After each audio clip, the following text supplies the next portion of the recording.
Hey everyone, and welcome back. I hope you enjoyed your week away from classes, and now that spring break is up, we're going to be really entering the final stretch of the semester. There's only a couple weeks left, and we still have plenty to cover. So here in this week 12, we're going to be talking about citation and annotations, and the big assignment that we're going to be working towards is the annotated bibliography. So in this video, I'm going to explain that assignment a little bit, and then also show you a little bit of what you're going to need to accomplish this week as far as readings and assignments. So first off, just to step back a little bit and ask kind of why we really care about citations. Why should we devote any of our class time to talking about citation? Why do we even need to cite our sources in the first place? So there are really a few kind of key reasons that we care about citation. So first, when you're writing a paper, or really any other type of writing that you would put together, you need to give credit to authors of the sources that you used. So I'm writing a paper and I'm kind of generating ideas of my own and making conclusions, but I'm not just doing that out of my own head and things that I'm making up. I'm really building on an existing body of literature that other authors have created. So I'm not just making up conclusions based on what I think, but I'm really using other people's work and things that they found, and then kind of making new discoveries based off of what I see in that pre-existing literature. So to do that, I need to acknowledge those authors and give them proper credit, and that's really why we do cite things in papers. So closely related, of course, is this idea of citing to avoid plagiarism. So I'm not trying to pass off those other people's ideas as my own. So I'm not using direct quotes from other people. I'm not just using ideas and then claiming that I just came up with that idea. I need to cite the original source of that idea. So closely related to this is kind of another reason. So in addition to just being fair and not trying to cheat and say something was my own, I also want to cite so that I can provide a trail for others to really go back and look up the sources that I consulted. So for example, if I'm making an argument in my paper, I want my reader to be able to go back and consult the sources that I consulted when I was writing the paper, so they could see if they might draw the same conclusion I did, or maybe they'd draw a different conclusion. So by not citing in this example, people would really just have to kind of agree with me or not agree with me, and they wouldn't really be able to figure out how I arrived at my answer, and they wouldn't be able to go back and see what I consulted when I made my argument. So those are kind of the key reasons that we do care about citation and why we're talking about it here in this class. Of course, one thing that would be nice would be if there was just one citation style for academic papers that you can use every time, but as I'm sure you all know, there are many different styles, and it depends on the subject area you're working with, and sometimes it depends on the actual individual professor who might have different guidelines for his or her classes. The two styles that we're going to be talking about in this class are going to be APA, which is used mostly in the social sciences, and then MLA, which is used in English and some of the humanities disciplines. Of course, there's many others, and it might be the case that you'd have to use different sources for different citation styles for other classes that you're working on, but those are going to be the two that we're going to use for this class. And just kind of jumping ahead a little bit, in the annotated bibliography I mentioned that you should use either APA or MLA style. If, for example, you have a specific major already declared and you have a different citation style that you use for most of your other papers, it's perfectly fine to use that in my paper. I just request that you just email me and just tell me what style you want to use, because if you don't, I'm going to expect it to be either APA or MLA, but don't consider that to be a strict limit. You can do something else if you want, but these are just the two kind of most commonly used styles, so that's what we're using unless you have a particular preference.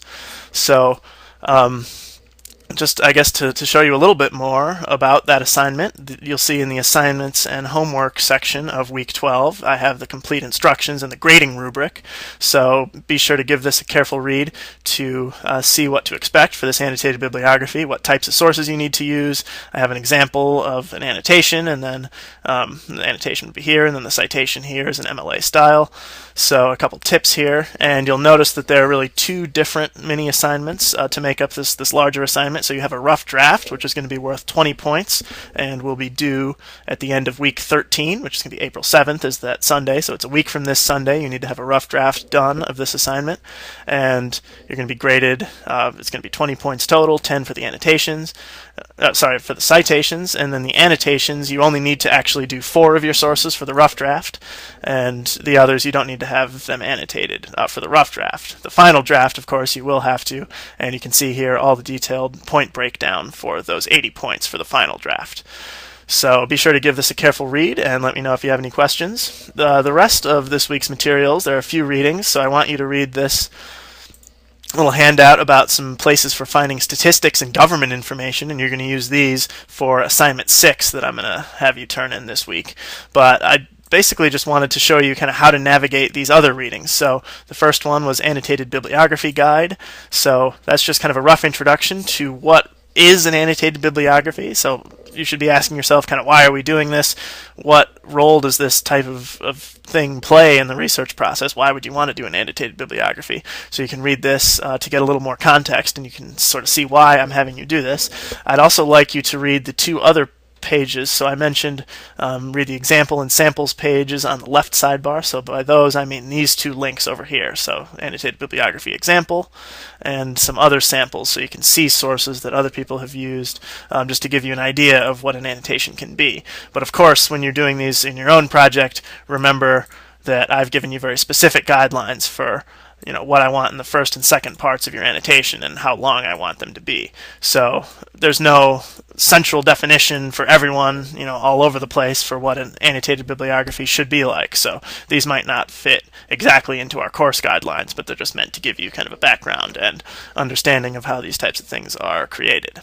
So that's our first reading there, and then the second 2 things I want you to read are the MLA Formatting and Style Guide here, which is also at the Purdue Online Writing Lab, which is really the best online resource that's really out there for anything to do with citation or research. So this is a really good site that I encourage you to use. Maybe you've come across it already, but what I'd like you to do here is look at MLA format and sort of the general format, how people format things, and then also the in-text citation basics. So say I'm writing a paragraph and I quote something, or I use some idea from someone else, kind of how that's done in MLA by using the author's last name and the page number. And then, of course, there's also the works cited page, which appears at the end of a document, and there's a lot of basic rules there, and then also different guidelines for how to cite different types of sources. So you got your books here, you've got periodicals, electronic sources, and so on and so forth. So I do want you to read all of these different pages here, but of course I don't mean that you need to read them in such a detailed manner that you're, for example, trying to memorize all these different things.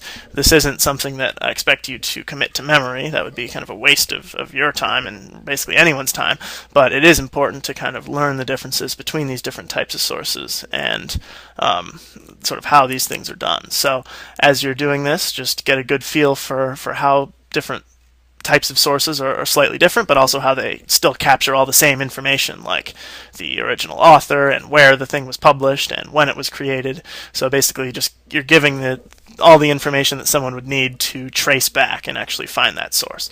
So that's going to be the MLA reading, and then I'd like to do the same thing for APA style. So go ahead and read through these different links, and as you're reading APA, just consider how this is different and also how it's similar to MLA, because of course they're serving the same purpose. You're just giving credit to the author of these different sources and making it so a reader could trace back and figure out how to find that source to read it. So just think about how APA is similar and also different from MLA.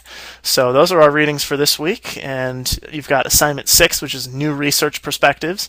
So as we're kind of moving towards this annotated bibliography, you need to have your 8 sources of different types. I've given you just a couple different exercises of ways you can find new sources that we might not have used yet. So find that here. This is a link to the Dropbox, and you'll just download the short assignment and then fill it out and resubmit it, just like we've been doing throughout. So, of course, I encourage you to let me know if you have any questions or concerns related to this annotated bibliography or any of our other work we've been doing. Just feel free to shoot me an email, and I'll be glad to help you out. So, we'll see you next time.